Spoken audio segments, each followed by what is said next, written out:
produites ailleurs. Monsieur Krabal.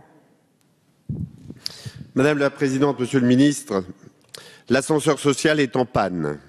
D'après l'OCDE, en France, seulement 38% des jeunes adultes issus des classes moyennes ou défavorisées vont suivre des études supérieures. Jamais depuis la fin de la Seconde Guerre mondiale, le fossé entre les enfants des milieux aisés et ceux des milieux modestes n'a été aussi grand. Dans la récente étude Génération Quoi, 61% des jeunes interrogés estiment que l'école ne récompense pas le mérite et pire, ne donne pas la chance à tous. Pourtant, nous devons relancer l'ascenseur social. L'Institut des études politiques de Paris nous a montré l'exemple en réservant des places pour des jeunes issus de lycée en ZEP au travers des conventions d'éducation prioritaire. Après 10 ans d'expérience, près de 1000 étudiants de classe moyenne ont intégré ces prestigieuses écoles. Mais comment ne pas noter mon étonnement de voir que parmi les 100 lycées partenaires, aucun lycée de l'Aisne, département ô combien défavorisé, aucun lycée de ma circonscription. Et pourtant, le lycée Jean de La Fontaine, classé en ZEP, a un grand nombre d'élèves boursiers qui n'ont donc pas accès à ce dispositif. Au-delà de cet aspect, Monsieur le Ministre, osons généraliser le système à toutes les formations soumises à concours, écoles d'ingénieurs et de commerce, Normal Sup, fac de médecine. N'écoutons pas les mauvaises langues qui nous diront que de tels dispositifs seraient nuisibles aux résultats. Ce qui est possible pour Sciences Po Paris, Bordeaux, doit l'être pour les autres écoles. Monsieur le Ministre, pourquoi ne pas réserver 15% des places à toutes les formations post-bac soumises à concours aux enfants boursiers issus des lycées en ZEP? L'instruction et l'espoir sont les meilleures barrières contre l'extrémisme. Jean de La Fontaine nous le rappelait dans L'Ours et l'amateur des jardins.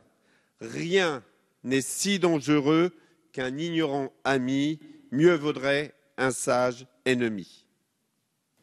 Monsieur le Ministre. Monsieur le député Krabal, je suis extrêmement sensible à votre question, mais j'imagine que tous les parlementaires dans cet hémicycle le sont également, sur l'ascenseur social.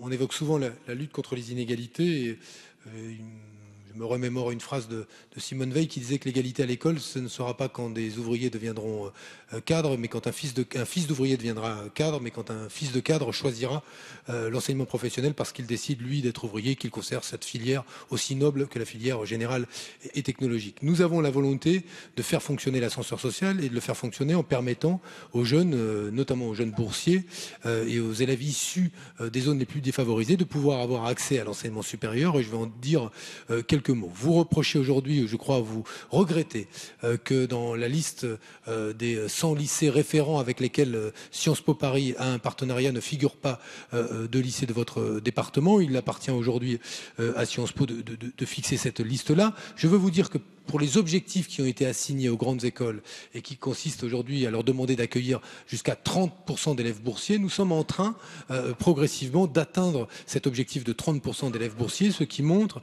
que ce travail de ciblage qui a été fait des élèves boursiers, donc issus d'une famille modeste, est en train d'obtenir des résultats et de permettre une plus grande mixité des publics et des populations qui s'inscrivent dans des cycles jusqu'ici très sélectifs qui sont ceux de nos grandes écoles. Je crois qu'il y a là incontestablement un progrès, mais je veux souligner le fait que, alors qu'aujourd'hui 50% de nos bacheliers sont issus des filières technologiques et professionnelles, l'apport de la loi enseignement supérieur et recherche qui a fixé des contingents pour les IUT, des contingents pour les BTS, pour accueillir des bacheliers issus d'une part de la filière technologique et d'autre part de la filière professionnelle. Et que constatons-nous, notamment pour la filière professionnelle, que nous avons une nette augmentation ou une augmentation significative de la proportion d'élèves qui s'inscrivent en BTS et suivent ces formations d'enseignement supérieur courtes qui sont issus de l'enseignement professionnel, ce qui montre aujourd'hui que cette poursuite d'études que nous avons voulu